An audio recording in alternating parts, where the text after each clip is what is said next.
When my daughter-in-law told me, "If you don't like my comments, you can pay the bill and leave," during what should have been a celebration dinner, I knew she'd finally crossed the line.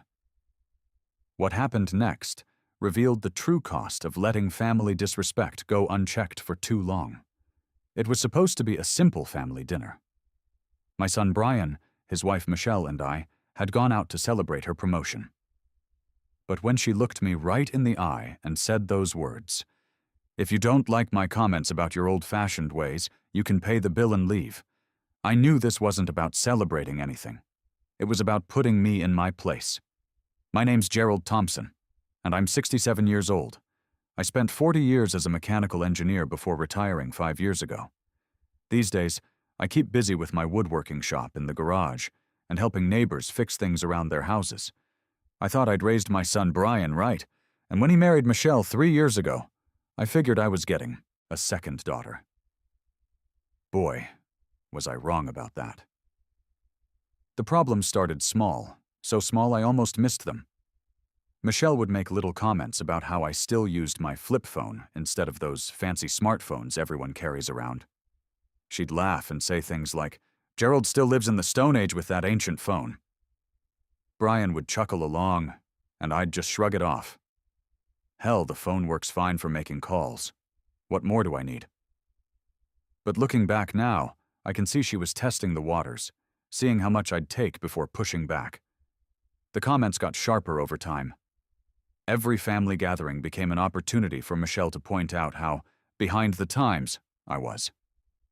When I'd talk about fixing something with my hands instead of just buying a replacement, she'd roll her eyes and say, "That's so old school, Gerald. People don't waste time on that stuff anymore."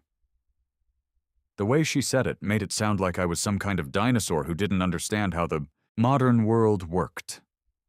The first real incident happened about 8 months ago.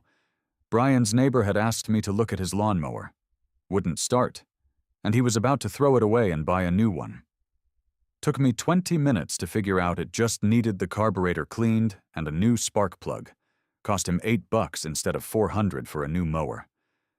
I was telling Brian about it over Sunday dinner, proud that I'd saved his neighbor some money. Michelle listened with this tight smile on her face, then said, "You know, Gerald, some people value their time more than a few dollars. That neighbor probably makes more in an hour than he saved on that repair." Brian looked uncomfortable, but didn't say anything. I tried to explain that it wasn't just about money. It was about not throwing away something that could be fixed, about understanding how things work. Michelle just nodded like she was humoring a confused old man. "I guess different generations have different priorities," she said, cutting into her chicken.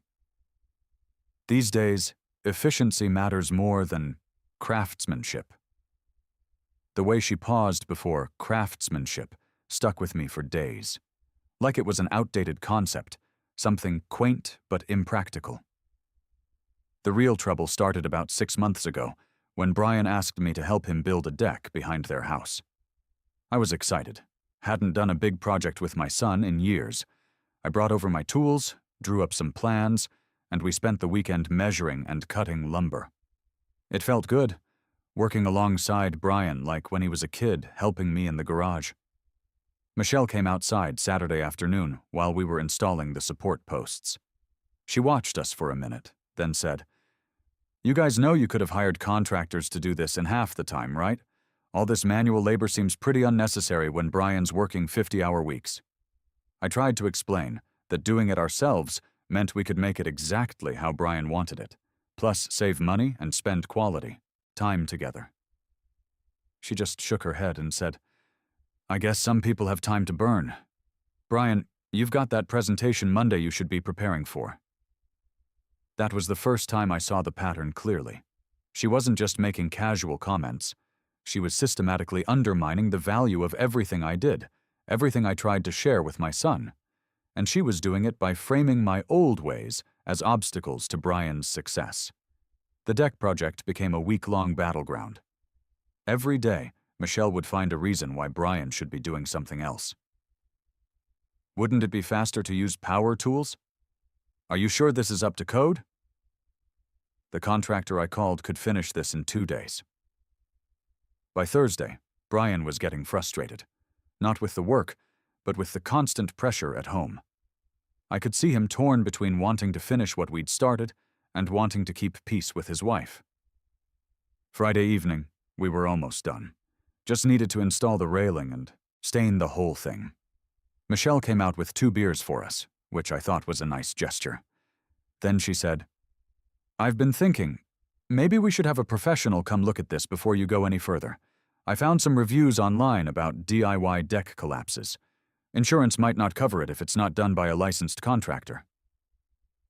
That hit me in the gut. 40 years of engineering, and she was questioning whether I could build a simple deck safely. Brian looked between us, and I could see him wavering. "Michelle," I said carefully, "I've built dozens of decks over the years. This one's overbuilt, if anything." She smiled that tight smile again. "I'm sure you have, Gerald. It's just that building codes change and liability is such an issue these days. Better safe than sorry, right?" That night, I lay in bed, thinking about what was really happening.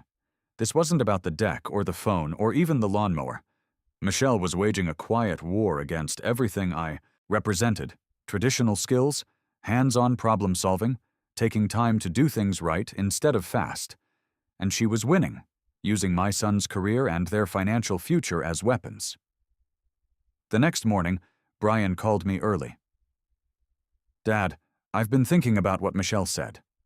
Maybe we should get an inspector to look at the deck before we finish." That stung more than I expected. Not because he questioned my work. Any smart homeowner should get things checked. But because I could hear Michelle's voice in his words, her doubt creeping into his confidence in me. "Sure, son," I said. "Whatever makes you both comfortable." The inspector came Tuesday, walked around the deck for 10 minutes, tested the joints, measured the spacing. "Whoever built this knew what they were doing," he told Brian. "It's actually stronger than code requires. You could park a truck on this thing." I felt vindicated, but the victory was hollow. The fact that we'd needed outside validation for work I'd been doing before Brian was born, that was Michelle's real win. She'd planted the seed of doubt about my competence, and it had taken root. After that, things got worse. Michelle started questioning other aspects of my involvement in their lives. When I offered to help Brian change the brakes on his car, she suggested they just take it to a shop. "Professional warranty," she said. "And Gerald, no offense, but cars are so much more complicated now than when you learned on them." No offense, but you're too old and outdated to work on modern vehicles. That's what she really meant. The breaking point came 3 months ago at Brian's company picnic. Michelle had insisted I come. "Brian wants his father there," she'd said sweetly. I should have known it was a setup. The picnic was at a park with volleyball courts, grills, and picnic tables. Typical corporate family event. I was enjoying myself, talking to some of Brian's co-workers about their work, sharing stories from my engineering days. A few of them seemed genuinely interested in my experiences with older manufacturing systems. That's when Michelle swooped in. "Oh, Gerald's full of stories about the old days," she said with a laugh. "He's like a walking museum of vintage technology." The coworkers chuckled politely, but I could see the shift in their expressions, from genuine interest to polite tolerance. "Dad worked on some fascinating projects," Brian said, trying to steer the conversation back. "Tell them about the bridge construction in Pennsylvania." But Michelle wasn't done. "The thing is, technology moves so fast now. What was cutting edge 20 years ago is basically ancient history. Right, Gerald? You must feel like Rip Van Winkle sometimes, waking up in this digital world." There it was again. That pattern of diminishing everything I'd accomplished by making it sound obsolete, irrelevant. And she was doing it in front of Brian's colleagues, people whose opinion of him mattered for his career. One of the younger engineers, trying to be polite, asked what kind of computer systems we'd used in my day. Before I could answer, Michelle jumped in. "Oh, Gerald's still figuring out smartphones. He's not really a tech person." She said it like she was explaining why the dinosaurs went extinct. I excused myself and walked over to the volleyball courts. I needed some distance before I said something I'd regret. But even from across the park, I could see Michelle holding court, probably sharing more insights about my technological limitations. That night, Brian was quiet during the drive home. Finally, I asked him what was wrong. "Some of the guys at work were asking about you after you left," he said. "They wanted to know more about your projects." "That's nice," I said, though I sensed there was more. "Michelle told them you're having trouble adapting to retirement, that you're kind of stuck in the past and it's been hard for you to accept that your knowledge isn't as relevant anymore." I felt like I'd been punched in the stomach. "She said that?" Brian's hands tightened on the steering wheel. "She said she was worried about you, that you seem frustrated by how much technology has changed." So now I wasn't just outdated, I was a sad old man who couldn't cope with reality. Michelle had turned my pride in traditional skills into a psychological problem that needed to be managed. "Brian," I said carefully, "do you think I'm having trouble accepting retirement?" He was quiet for a long moment. "I don't know, Dad. Sometimes you seem resistant to new ways of doing things." There it was. Michelle's poison working its way through his thoughts, making him question not just my competence, but my mental state. She'd convinced him that my preference for hands-on solutions over quick fixes was actually some kind of denial or inability to adapt. 2 weeks later, Michelle made her boldest move yet. She called me directly, which she rarely did. "Gerald, I hope you don't mind me reaching out, but I wanted to talk to you about Brian." My guard went up immediately. "What about him?" "I'm worried he's been spending too much time on these projects with you instead of focusing on his career development. He passed up a networking event last weekend to work on that bookshelf in your garage." She was right about the bookshelf. Brian had asked me to teach him how to do proper joinery, and we'd spent Saturday afternoon cutting dovetail joints by hand. He'd seemed proud of the work, excited to learn techniques that couldn't be rushed or shortcut. "Michelle, that was his choice. He said he wanted to learn. I know he did. But Gerald, he's at a crucial point in his career. His company is looking at promotions, and face time matters. These hobby projects, they're taking time away from activities that could really help his future." Hobby projects. There it was again. Everything I'd spent decades mastering reduced to weekend time wasters that were actually harmful to my son's prospects. "Are you saying I'm holding Brian back?" I asked directly. "Of course not," she said quickly. "I'm just saying that maybe, as someone who loves him, you might want to encourage him to focus his energy where it'll do the most good for his career." After I hung up, I sat in my garage workshop for a long time, looking at the half-finished bookshelf. The dovetail joints were perfect, tight, strong, beautiful, the kind of craftsmanship that would last 100 years. But according to Michelle, teaching my son to create something like this was selfish, a waste of his valuable time. That phone call changed something in me. For the first time, I started questioning whether Michelle was right. Maybe I was holding Brian back. Maybe my insistence on doing things the right way instead of the efficient way was actually selfish. Maybe I was just a stubborn old man who couldn't accept that the world had moved on without him. I started pulling back. When Brian called to ask if I wanted to help him install new kitchen cabinets, I made excuses. "You're probably better off hiring professionals," I said. "They'll get it done faster." Brian sounded confused. "Dad, I was looking forward to working on this together. You're the one who taught me how to use a level properly." "Michelle's right, son. You've got more important things to focus on." There was a long pause. "Did Michelle talk to you?" "She's looking out for your career. That's what a good wife does." Another pause. "Dad, are you okay? You don't sound like yourself." I wasn't myself. I was turning into the diminished version of Gerald Thompson that Michelle had been painting for months, the irrelevant old-timer who needed to step aside for progress. But my withdrawal strategy backfired. Instead of improving things, it seemed to make Michelle more aggressive, like a predator sensing wounded prey. The next incident happened at a family barbecue at their house 2 months ago. Michelle's parents were visiting from Florida, and she'd invited me over to meet them. I should have known it was another setup. Michelle's father, Carl, was a retired insurance executive. Suit and tie guy his whole life. Nice enough, but he kept looking at my work boots and flannel shirt like I was the maintenance man who'd wandered into the wrong party. We were sitting on the deck, the same deck Brian and I had built, and Carl was talking about his golf game. Michelle steered the conversation to hobbies. "Gerald's really into woodworking," she said. "He spends hours in his garage making things." "That's nice," Carl said politely. "Like a workshop hobby?" "More than a hobby," Michelle laughed. "It's like a full-time occupation. Gerald, didn't you say you spent 40 hours last week on that rocking chair?" I had built a rocking chair, and it had taken considerable time to get the curves right. But the way Michelle framed it made it sound obsessive, like I was hiding in my garage, because I couldn't cope with the real world. "Woodworking takes patience," I said simply. "Oh, absolutely," Michelle agreed. "Gerald's very dedicated to the old traditional methods. Hand tools, taking weeks to do what machines could do in hours. It's really admirable how he preserves these vintage techniques." Vintage techniques. Like I was a museum curator instead of someone who actually knew how to build things properly. Carl nodded thoughtfully.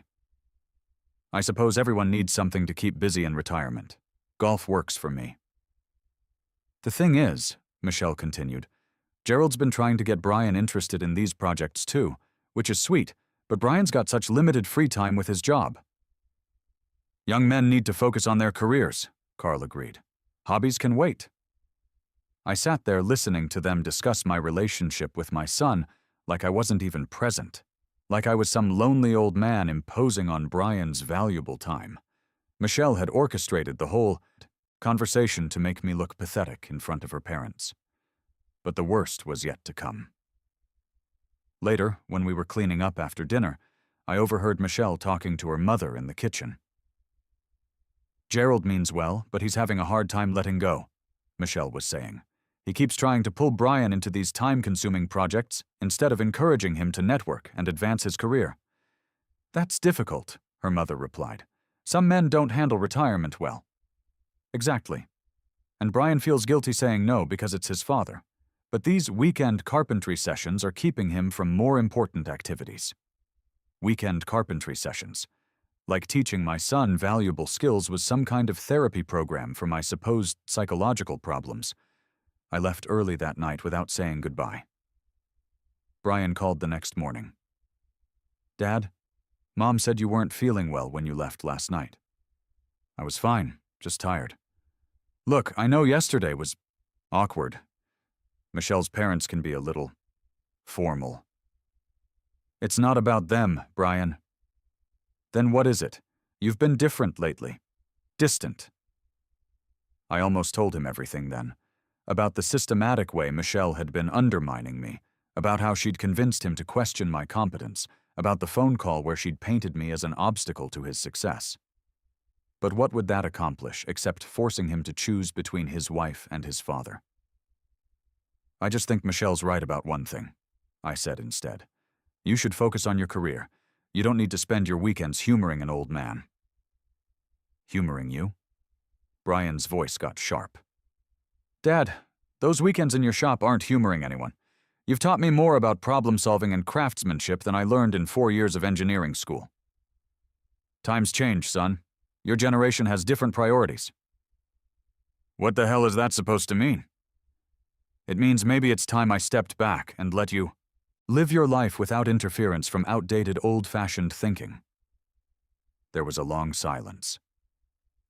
"Someone's been talking to you," Brian said finally. "Nobody's been talking to me. I'm just accepting reality." But even as I said it, I knew I was lying. I wasn't accepting reality. I was surrendering to Michelle's version of reality, where everything I valued was worthless, and everything I'd tried to share with my son was holding him back. The final straw came 3 weeks ago. Brian stopped by the garage unexpectedly on a Saturday morning. I was working on a jewelry box for Mrs. Henderson next door. Her anniversary was coming up. "Dad, "We need to talk," he said. I could tell from his tone that Michelle had been working on him again. "Michelle thinks you're depressed," he said without preamble. "Depressed?" "She says you've been withdrawing, making excuses not to spend time with us, acting like you're not wanted." "And what do you think?" Brian looked around the garage, at the tools I'd collected over decades, the projects in various stages of completion, the photographs of furniture and structures I'd built over the years. "I think you've let someone convince you that all of this doesn't matter anymore," he said quietly. "But Dad, this is who you are, and lately it feels like you're disappearing." That's when Michelle called to tell us about her promotion and suggested we celebrate with dinner out. "Just the three of us," she'd said. "A nice restaurant where we can really talk." I almost said no, but something in Brian's voice when he asked me to come, a combination of hope and worry, made me agree. I had no idea I was walking into the most humiliating night of my life. We went to one of those upscale places downtown, with cloth napkins and waiters who refill your water glass every 2 minutes. Michelle was in a great mood, talking about her new responsibilities as regional marketing director. I was genuinely happy for her. She'd worked hard for the promotion. Everything started fine. We ordered drinks and appetizers, talked about Michelle's expanded territory, made plans for Thanksgiving. I was actually enjoying myself, thinking maybe the celebration atmosphere would keep things civil. Then Michelle brought up her new office setup. Apparently, they'd hired some young tech specialist to modernize all their systems. She was going on about how amazing it was to finally get rid of their outdated equipment and processes. "It's incredible how much faster everything moves when you're not stuck doing things the old way," she said, cutting her salmon. "The previous marketing director was really resistant to change. Some people just can't adapt, you know?" I felt that familiar knot forming in my stomach, but I kept eating. "It's like my friend Sarah's father-in-law," Michelle continued, warming to her theme. "He still insists on balancing his checkbook by hand instead of using online banking. Spends hours on something that takes 30 seconds digitally. It's kind of sad, really." Brian was studying his menu like it contained nuclear launch codes. He could sense where this was heading. "I mean, I understand nostalgia," Michelle went on, "but there comes a point where clinging to obsolete methods just holds everyone back." "Some old methods work fine," I said quietly. Michelle smiled that bright, sharp smile I'd learned to dread. "Oh, absolutely, Gerald. Traditional approaches definitely have their place. In museums." The waiter came to take our dinner orders, giving me a moment to steady myself. But Michelle wasn't done. She'd been building to this all night. "You know what's funny?" she said after the waiter left. "Brian was telling me about your neighbor's lawnmower situation, how you spent all that time fixing something that was probably ready for the scrap heap anyway." "It runs perfectly now," I said. "But for how long? And what's your time worth? I mean, if Brian spent 3 hours fixing a $30 appliance instead of working on that client presentation, would that be good resource management?" There it was, the same pattern she'd been using for months. Take something I was proud of and reframe it as poor judgment, wasted effort, holding Brian back from more important things. "Not everything is about resource management, Michelle." "Of course not," she agreed, "but efficiency matters, especially when you're trying to get ahead in your career." She looked meaningfully at Brian. "Right, honey?" Brian shifted uncomfortably. "Some things are worth taking time to do properly." Michelle's smile tightened just slightly. "Sure, when you have unlimited time. But successful people learn to prioritize." "Are you saying I don't know how to prioritize?" I asked. "Oh no, Gerald. I'm just saying different generations have different perspectives on time management. Your generation could afford to spend weekends tinkering with projects, but Brian's generation has to be more strategic. Tinkering with projects. Like 40 years of engineering experience was just an old man playing with toys in his garage." "Michelle," Brian said quietly, "maybe we should—" "No, it's okay," she said, reaching over to pat his hand. Gerald and I understand each other. We're just having a discussion about different approaches to problem solving. She turned back to me. The thing is, Gerald, some of Brian's colleagues have mentioned how much time he spends on these manual labor projects. In his industry, that kind of craftsmanship isn't really seen as leadership material. Manual labor. Craftsmanship in air quotes again. She was painting every skill I'd tried to pass on to my son as blue-collar drudgery that would hurt his professional image. What exactly are you trying to say, Michelle? I'm saying that maybe, as someone who loves Brian, you might want to encourage him to focus his energy where it'll help his career advancement, instead of… She gestured vaguely. Weekend, carpentry therapy sessions. That's when something snapped inside me. All the months of subtle digs, systematic undermining, psychological manipulation, it all crystallized in that moment. She'd just called my relationship with my son therapy sessions, like I was some pathetic old man Brian had to humor. Those aren't therapy sessions, I said, my voice harder than I'd intended. They're a father teaching his son valuable skills. Michelle's eyebrows rose. Skills for what, exactly? Brian's not going to become a carpenter. Skills for understanding how things work, for solving problems with your hands instead of just throwing money at them, for taking pride in creating something that lasts. Gerald, no offense, but that's very old-fashioned thinking. Modern professionals delegate those tasks so they can focus on higher-value activities. And what's higher value than a father and son working together? Michelle's patience finally cracked. The mask of polite condescension slipped, and I saw the cold calculation underneath. Gerald, if you don't like my comments about your old-fashioned ways, you can always pay the bill and leave. No one's forcing you to sit here and listen. The restaurant noise faded. Brian's fork stopped halfway to his mouth. Even I couldn't believe she'd actually said it, telling me to shut up or get out in public at what was supposed to be a family celebration. Brian set his fork down slowly. His voice was quiet, but deadly serious. Michelle, that was completely out of line. She looked genuinely shocked by his reaction. What? I was just being honest. If he's not comfortable with the conversation… He's my father, Brian said, his voice getting stronger. And he deserves respect in this family. Brian, I think you're overreacting. No, he said firmly. I'm not. You've been doing this for months, making little comments, questioning everything he does, treating him like he's some burden we have to manage. Michelle's face flushed. That's not fair. I've never said he was a burden. You called our projects therapy sessions. You told your parents he was having trouble with retirement. You've systematically made him feel like everything he knows is worthless. The fight went out of me then. Not because I was giving up, but because my son had finally seen what was happening and chosen to stand up for what mattered. Michelle, Brian continued, those weekend projects aren't holding me back. They're teaching me things I can't learn anywhere else. And the man who taught me has earned better treatment than this. We finished dinner in uncomfortable silence. Michelle made a few attempts at small talk, but the air had changed. She'd overplayed her hand, and we all knew it. Brian walked me to my car after dinner. Dad, I owe you an apology. I should have seen this months ago. You were trying to keep peace in your marriage, I understand that. No, I was letting someone I love get disrespected. That's not keeping peace. That's being a coward. 3 months later, things are different. Michelle still makes occasional comments, but they're careful now, measured. She learned that attacking me means challenging Brian's judgment, and that's a line she's not willing to cross again.